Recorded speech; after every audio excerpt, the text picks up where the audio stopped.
What up, friendos? Jammo rising here, and I just watched a pretty terrible movie called The Pope's Exorcist, which I am convinced nobody would have talked about at all if it didn't star good old Russell Crowe. When I saw the title, I thought maybe it could be fun, like, I don't know, maybe the Pope himself gets possessed and starts running around the Vatican masturbating or something.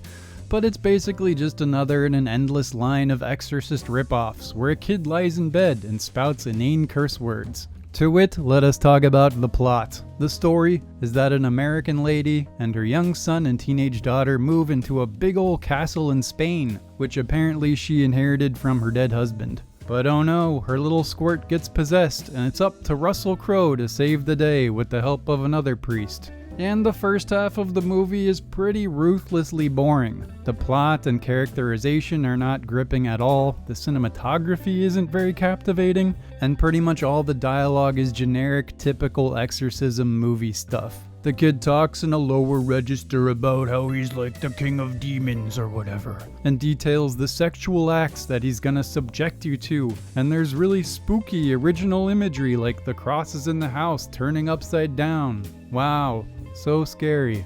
Like I said, it's basically straight out of the original Exorcist. This crap might have been novel back in 1973, but it has been 50 years, count them. And this film does nothing to update the premise. It's corny and lame and just feels tired. Speaking of tired, I actually found myself so drained of energy halfway through that I had to get up and take a walk just to perk myself up enough to finish this drivel. It's not all bad though, to be fair. I liked Russell Crowe's performance, not that it was incredible or anything, but I couldn't shake the feeling that he knew the movie was a dud, and so he's just having fun with the role, and he injects the lifeless surroundings with a bit of much needed personality. I also found myself somewhat intrigued, finally, about 2/3 of the way through when they discovered that the castle was built on these catacombs constructed by the Spanish Inquisition. It introduces some much needed visual and locational variety. The sets are pretty cool, and minor spoilers, I guess, but trust me, you don't care. It introduces this backstory that the original Inquisition was led by an exorcist who was possessed, thereby calling into question the morality of the Inquisition itself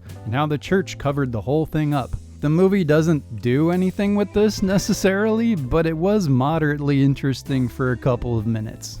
It's back to the garbage dump though for the last act and the exorcism itself, which is such stupid and wacky schlock nonsense that it might actually be fun if you witness it with some friends and some alcohol. And yeah, I mean, there's really not much else to say about the Pope's Exorcists. It's totally pointless, disposable junk that is only slightly above those millions of Exorcist movies you see on Tubi. It's kind of wild actually that this was a cinematic release. I'd have been pretty miffed if I paid to see this. The broader, more interesting point here though is how sad it is to see one of my favorite actors of all time reduced to making films like this. Russell Crowe has been in some absolute all-time bangers, from Gladiator to A Beautiful Mind to Master and Commander, and his incredible performance in 3:10 to Yuma. He absolutely dominated the movie world in the early 2000s. I know he cultivated a reputation as being difficult to work with, but I have to imagine he's chilled out over the years, maybe gotten a little bit more humble,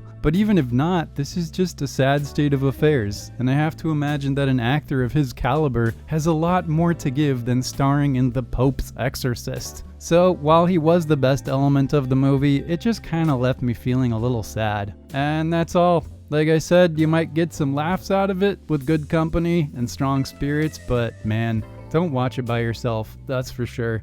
It's just so boring and lame and overdone. And that's it. That's all I got for today. Stick around. We're gonna watch Beau is Afraid. I've been looking forward to this and I got my hands on it. So that's up next. Peace, love, and crucifixes? I don't know. I'll see you in the next one.